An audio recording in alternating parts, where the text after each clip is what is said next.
The Smooth Breakfast presents the headlines, the stories, the news. In-depth analysis of national current affairs. Freshly pressed on Smooth 98.1. Okay, studio. Mics are up. Choose the innovative and smart way. Visit cars45.com today to sell or trade in your car for another one. Very warm welcome to you for joining us here on Freshly Pressed 981. It's a segment of Smooth Breakfast with Folu and myself, Valentine.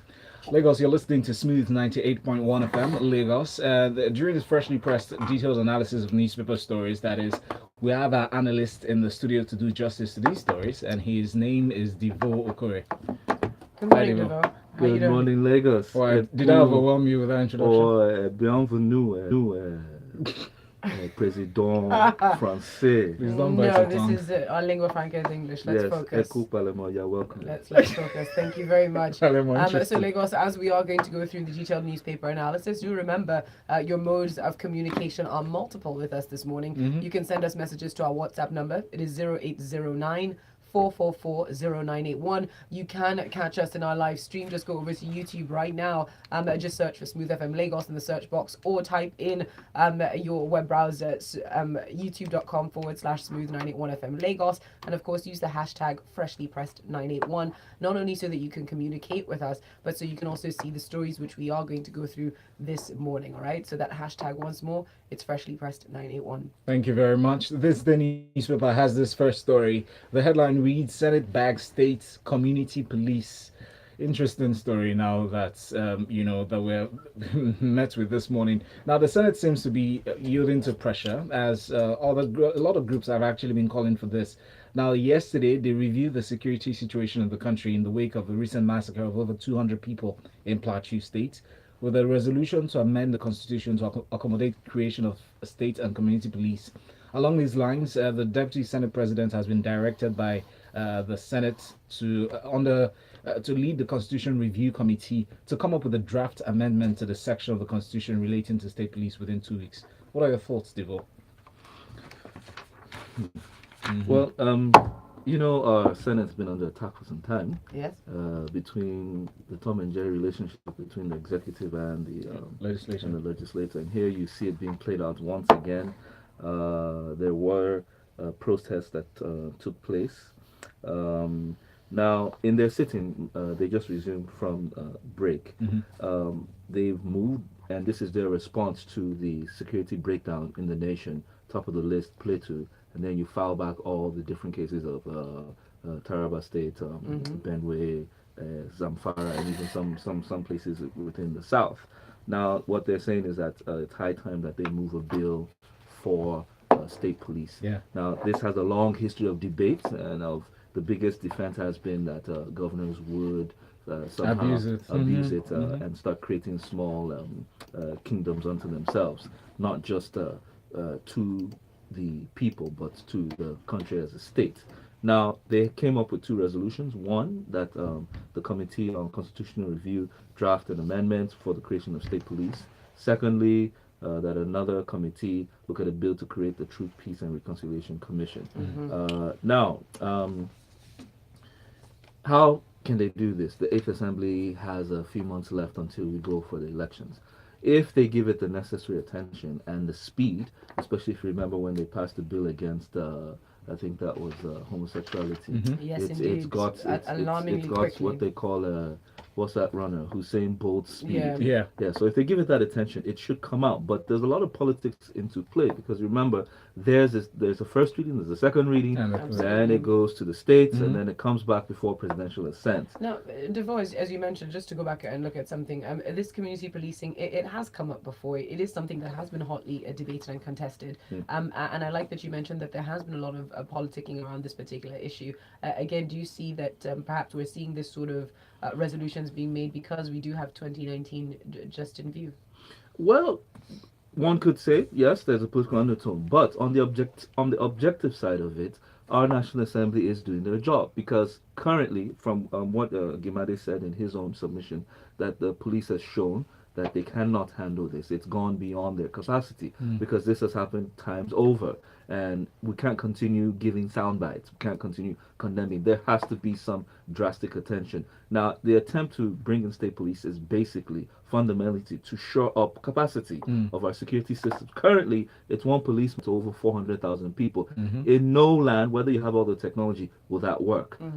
Thirdly, I would request that the National Assembly break down the bill and don't leave it hanging in the air. They should talk about the limitations of the state in terms of how the governor has his powers too. Yeah. They should look at the synergy between the state police and the federal and other security agencies. They should also look at the funding and the capacity of the states to be able to fund. And the enrollment. Is it only those who are from a state that would be enrolled as state police, or can anybody resident within the state? All this needs to be spelled out up front so we don't run into conflicts in the dispensation administration of state police when the time comes. Another question, Devoe, is they did talk about this bill for the creation of Truth, Peace and Reconciliation Commission, and it's really for the creation of a commission. I'm not entirely sure, and it doesn't really explain exactly what that's supposed to do and what, again, the details are, because the devil is always in the details, Devoe.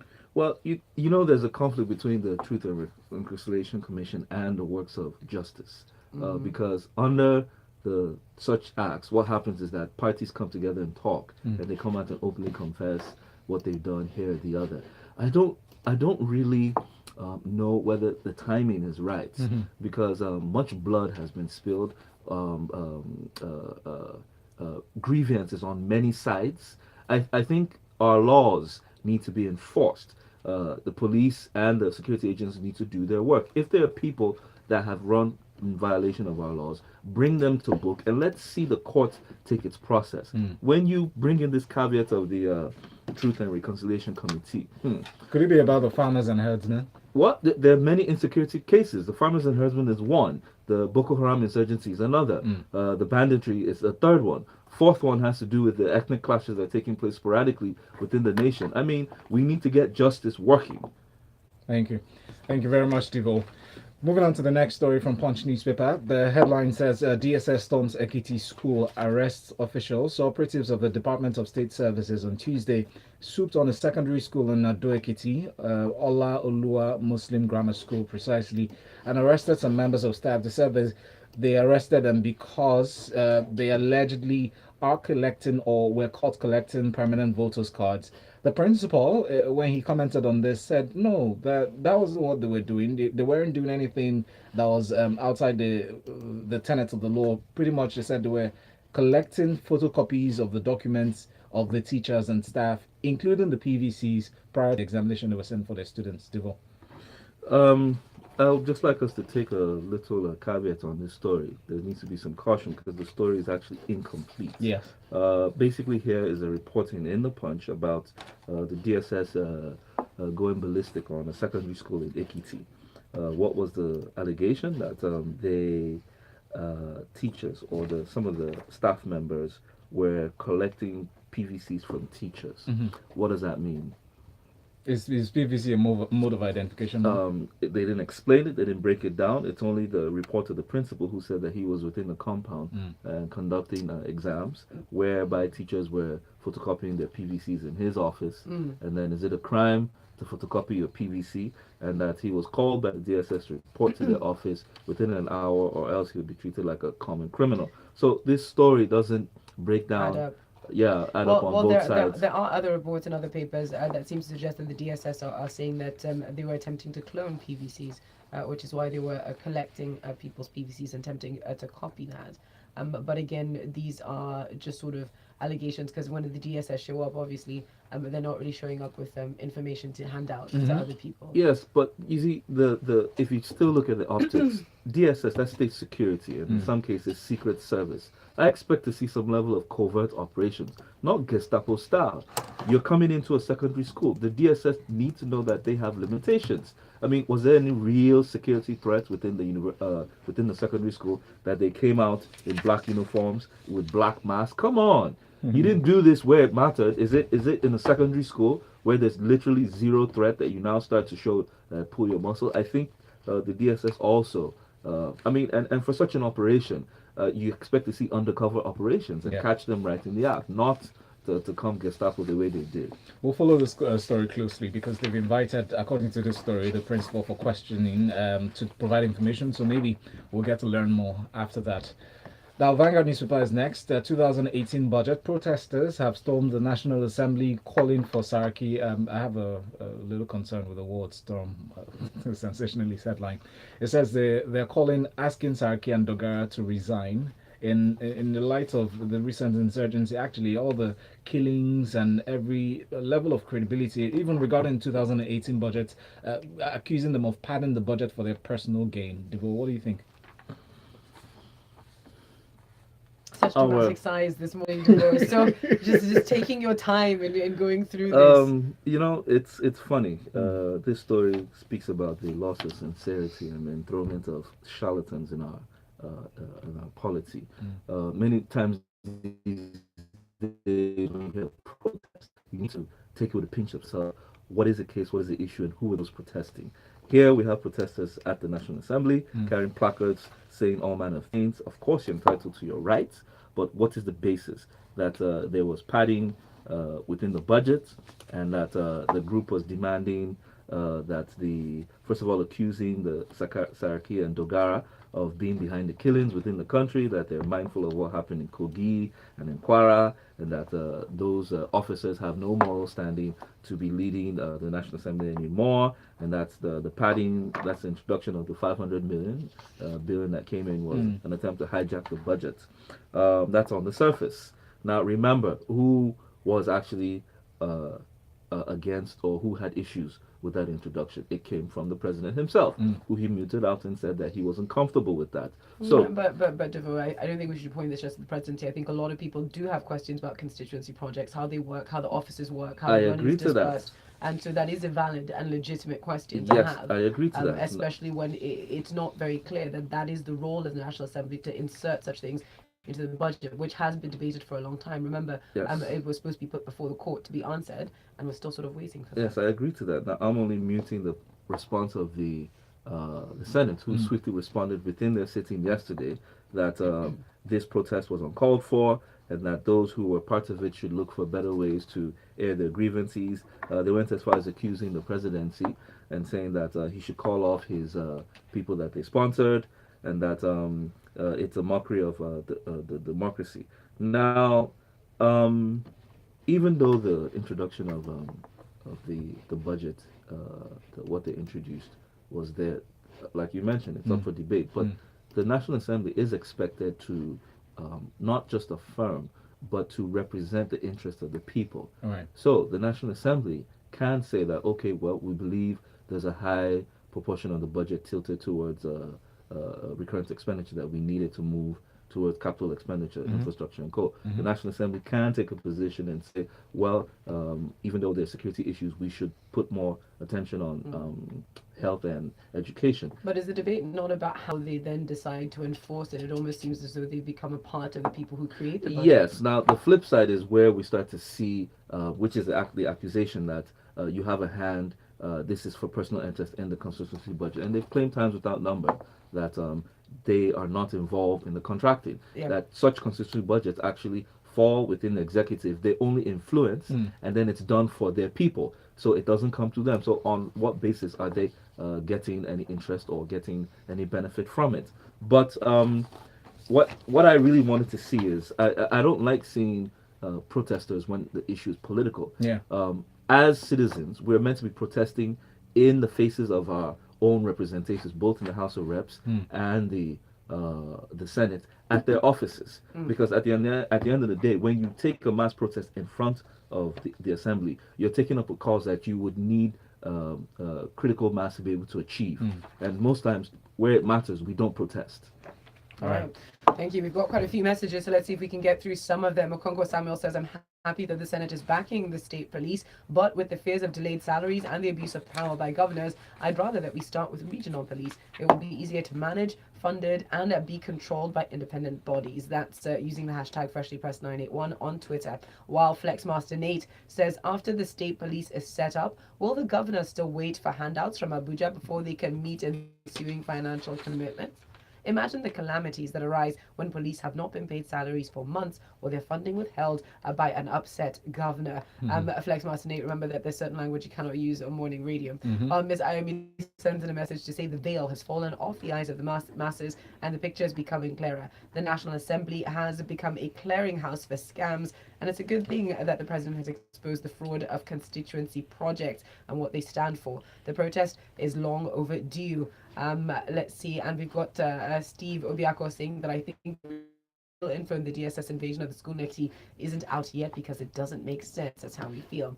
On what the messages are flooding in, DLA from Ajah says the inevitable problems with the degree system of government is gradually forcing our leaders to the much awaited devolution of powers. Now this shows that we are our problems, irrespective of the long debates and tyrants is against the current single big brother tyrannical system that we have, and that is both recipe and seasoning for disaster. While Samuel from Lekki, still weighing in on state police, says it is the way to go. And as for the fears of abuse of power and delays in salary payment, well, right now some governments are already using the police wrongly and owing salaries. With state police, the states can hire the best without thinking of federal character.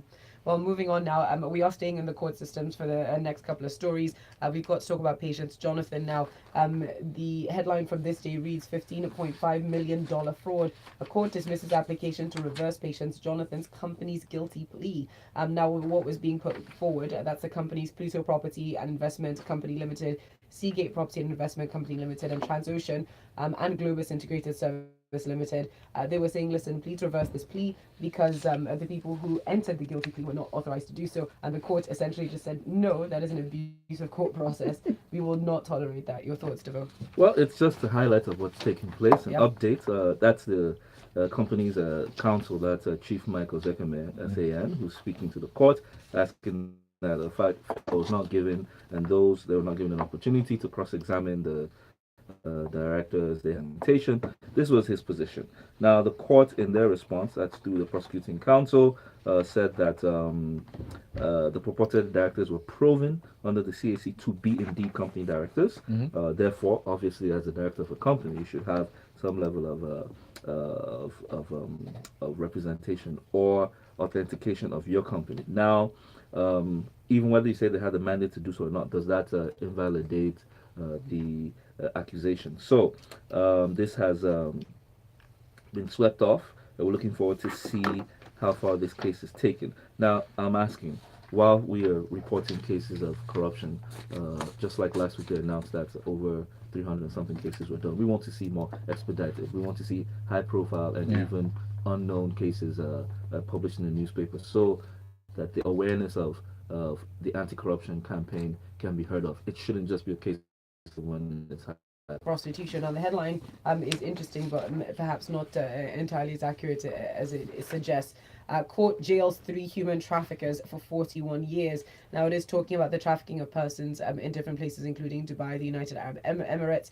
But when we go and take a look at the terms that were sort of handed out, we're looking at terms that are meant to run consecutively, or rather, sorry, concurrently. So pretty much at the same time. They were handed out terms of about 1 year, 2 year, 3 years, 4 years. But your thoughts, Devoe, on this particular story? Well, it's a case that I think is receiving accelerated sentencing. Secondly, it's on the fight against human trafficking. We do know there is a agency that is vested with the powers to address this. That is NAPTIP. That's the National Agency for Prohibition of Trafficking in Persons. Now, there were 3 convicts here, ages 32, 28, and 28, who were sentenced to 41 years. That's collective on a 4-count charge. The 4 counts involve the recruitment, trafficking, export, promotion, and facilitating of prostitution of some people in Dubai. Evidence was brought against them, which they could not prove counter. The court has passed their judgment, and now the court did state that in their judgment that the defense counsel did say that they were pleading for leniency, given the fact that they were little, and 2, that they were their first-time offenders. But they were mothers of very young children. Yes, they had mentioned that the offense is a very serious one, and that it affected not just the image of the country, but she then were given multiple, and then plus a fine. Well, Devoe, let's look at this, all right? So the third convict, for example, is sentenced to 2 years and 5 years on count one and two only on count two. Now, if the sentence is to run concurrently, it means she's going to serve maybe a total of 5 years, if that at all. Do you think such sentences being handed down, looking at this leniency, are appropriate for what is done to the people who are caught in the trap of traffickers? We were just looking at a story a couple of days ago where it said we've had very few convictions really when it comes to human trafficking. And really, I mean, we look at the headline that says 41 years and you imagine, oh, they're serving 41 years, but it's really not. Yeah, it's running concurrent. Well, let's take it that without, before we become Is it enough under of contempt of the a court. deterrent? I think it's the start, because before now there wasn't anything on ground. Now we're beginning to see some level of prosecution where it concerns human trafficking. So we encourage the courts to continue, and especially NABTIP in their prosecution of this mandate. Remember, due to the economy and sometimes bad character, this has swelled our brand image in many aspects. This prostitution of women and men in some cases has taken place for a long time. Yes. So it's been a lot of talk, a lot of moral suasion, but now we're beginning to see justice and prosecution on behalf of those who have been carrying out these evil acts. Thank you very much for that, Devoe. Back to the next high-profile case, we're going to just look at the highlights of what's been going on with regards to Metuh. So the court reopens Metuh's defense and directs the AGF to arraign 3 channel television staff over prejudicial comments. Now, this is Justice Okonabang of the Federal High Court, Abuja, who reopened Olisa Metuh's defense after setting aside the court order that closed it, saying he needs to be given fair hearing, and of course cautioning reporters station on a television show that could have been prejudicial to the case. Devoe, what are your thoughts on how don't come up there to talk? Your thoughts? That's Olisa Metuh, and then the court system in itself. And the judge has been a bit, would I say, he's been stern on ensuring that he gets a complete hearing. Now, the judge enjoined Metuh not to create any further scenes in court by coming on the stretcher. Yes, adding that the court of late has been in the news and on negative means. To a large extent, there has been some distraction away from what the real matter is. And then, having listened to the recorded television series where the accusation of prejudicial statements were made, he said that the program was aired outside the courts, not within the court. Therefore, I have no jurisdiction to determine whether the statements are prejudicial to this court. The judge gave orders to the matter to be referred to the disciplinary committee of the NBA and directed to the prosecuting of the to file copies to the EFCC. Though the media is careful in its own discussions, I think there are extents at which matters can be discussed, but with caution, so that you do not influence or deter matters that are ongoing in court. All right, thank you very much for that, Devoe. A little caution there to the media as well, to just be aware of how we report on certain issues. Up on our YouTube live stream, we have Michael at Day22 who says, your guest said that the House of Assembly only influenced the bid of the projects. Well, that in itself is a form of corruption under the FCPA law, and as such leads to illegal gratuity. Very interesting. While Henry says, well, the constituency project funds are credited into accounts controlled by each senator. And when Okonjo-Iweala proposed that the funds be kept in the federal account and sent out by the finance minister, well, the senators forcefully refused. So who is fooling whom? He asks up there. We've got this up on Twitter. That's coming from Matthias. Yeah, Matthias said the powers of the National Assembly was ruled in a court which Falana instituted against them. Judgment was ruled in favor of the National Assembly of Falana, never appealed. Thank you very much for that, Matthias Archibong. We'll have a look at it. And now we round up with this final story very quickly from the Telegraph. Kaduna has declared street gangs unlawful in an interesting turn of events, and of course to curtail the violence that has been plaguing that part of the country. They've said it's a recent law was passed, made effective on the 27th of June 2018. The question in my mind, Devoe, is what then constitutes, will the police then be discerning in who it is that they term a gang? Well, the caption is funny by saying that. It's like saying stealing is a crime. We know that. I expect you to enforce the violations where they are with anyone. So they did mention criminal activity, petty theft, armed robbery, rape, and murder amongst some certain gangs, as the Sarasuka, the Yashara, and then some many other names who have become notorious within Kaduna. Just like we've had that in the south with some gangs that we all know about, the police need to get to work. The Attorney General within that state needs to be marshalling out his capacity within the courts and the security system to ensure that they can bring peace to gangrene. Is known worldwide. It's not just something that happens here. And one of the biggest issues with police most times is with the gangs. But I think here the challenge has been, because we've been facing the higher insecurity insurgencies, not much attention has been paid to local crimes that take place among gangs. Thank you, Devoe. Lagos, and that's the much we can take. Find Devoe up on Twitter at Devoe Okorie.